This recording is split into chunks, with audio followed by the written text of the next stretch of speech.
Hi mga mi! Welcome back sa ating page. Late upload na nga ito mga mi kasi ito is January 14 ko ginawa tapos January 15 yung order na ito. Akala ko kasi mga mi is na-upload ko na, hindi ko pa pala na-edit. Sayang din mga mi. Pagpasensya nyo na nga lang din yung mukha ko dyan kasi nga galing tayo sa peaceful rally. Doon sa mga nagtatanong mga mi kung INC nga daw ba ako. Yes po mga mi, taga Pangasinan po ako at kami pong pamilya ay mula sa aking asawa hanggang sa akin at sa aking tatlong anak ay puro po kami mga awi. At syempre mga mi, respeto pa rin naman yung mananaig sa bawat religion na kinakaaniban natin. Alam ko naman mga mi na sa mga followers ko is kanya-kanya rin naman tayo ng pananampalataya at pinaniniwalaan. Basta ang mahalaga rin naman mga mi is marunong din tayo rumespeto sa bawat isa. Kaya mga mi, hindi ko na nga rin na ipakita sa inyo ng buo kung paano ko nga ginawa pero makikita nyo naman yung detalye dyan sa finished product natin. Yung mga bulaklak na ginamit ko dyan mga mi is lahat nyan may tutorial dito sa ating mini vlog sa mga video natin. Kaya ganyan nga yung pagkakaayos dun sa pera mga mi. Medyo marami rin kasi yung bills mga mi. 5K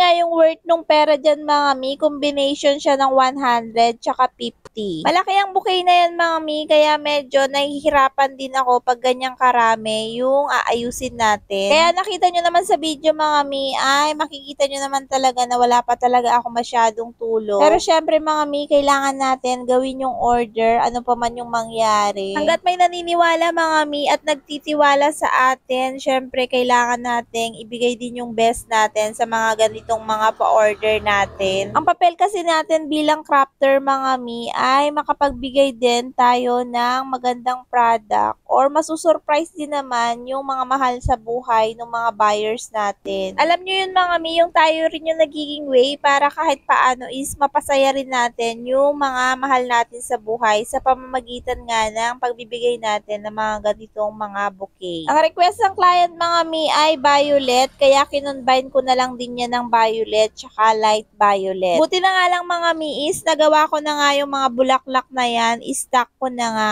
kaya hindi rin ako masyadong nahirapan. Gumagawa nga ako mga mi ng pailan-ilan sa bawat kulay para kapag may mga order tayo na ganyan is hindi rin tayo nabibigla. Madalas yung kulay na violet mga mi or purple ba tapos pink tsaka red yan mga mi may stock na talaga ako mga kulay na ganyan. Maganda rin mga mi na nagsasabi din tayo sa mga buyers natin kung ano lang din yung available sa atin para hindi rin naman sila nag-expect. Basta naibigay lang nila yung kulay mga mi ang sinasabi ko is bahala na nga ako. Dun sa design mga mi, yung tinutukoy ko. Kasi syempre mga mi, depende rin naman ito dun sa dami ng bills. At syempre mga mi, depende rin naman dun sa budget ng ating buyers. Syempre mga mi, depende dun sa sasabihin niyang afford niya or kaya niya. Ito kasi mga mi is, ang presyo ko dito mga mi is 600. Hindi ko alam rin mga mi kung paano mag-costing. Binabase ko na lang din mga mi dun sa mga gamit kong wrapper. Dun sa mga gamit din nating mga bulaklak. Marami rin tayo magagamit na materials kapag ganyan nga karami at kalaki. Choice pa rin naman nila mga mi kung magpapagawa nga sila. Sa ating mga crafter naman mga mi is hindi rin naman tayo namimilit, 'di ba? Minsan talaga mga mi kailangan din talaga nila tayo na mga crafter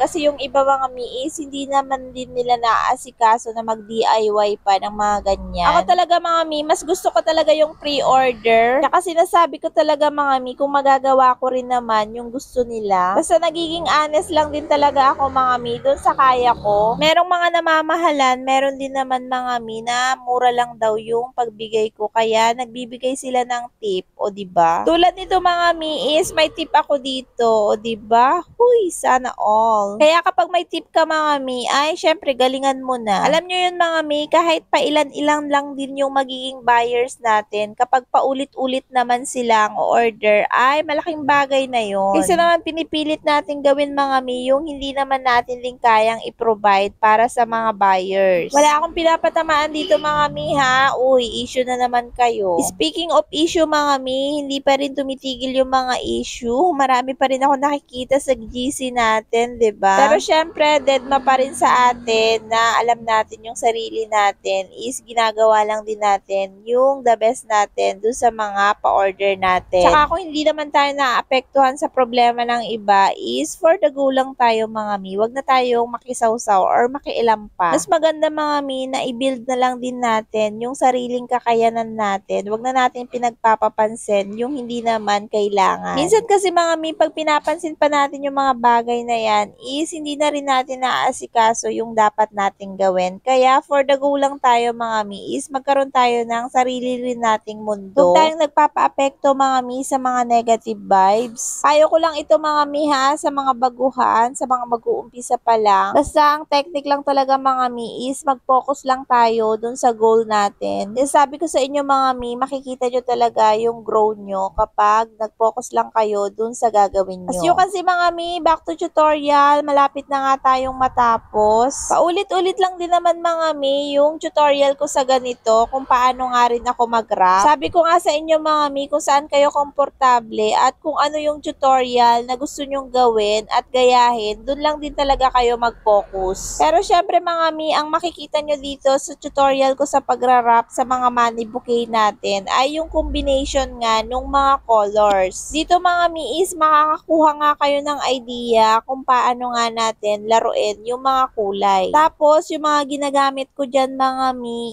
is yan lang din talaga yung gamit ko kasi beginner lang talaga ako mga mi. Kasi mga mi, kahit konti lang din talaga yung gamit mo, depende na talaga sa inyo mga mi kung paano nyo na talaga mapapaganda. At heto na nga mga mi, yung kinalabasan. Sobrang laki niyan mga mi. Sa video kasi hindi mo makikita talaga yung totoong size. 6 na wrapper nga yung nagamit ko dyan mga mi. Yan lang mga mi sa video ito. Salamat sa panonood. God bless po. More benta to us.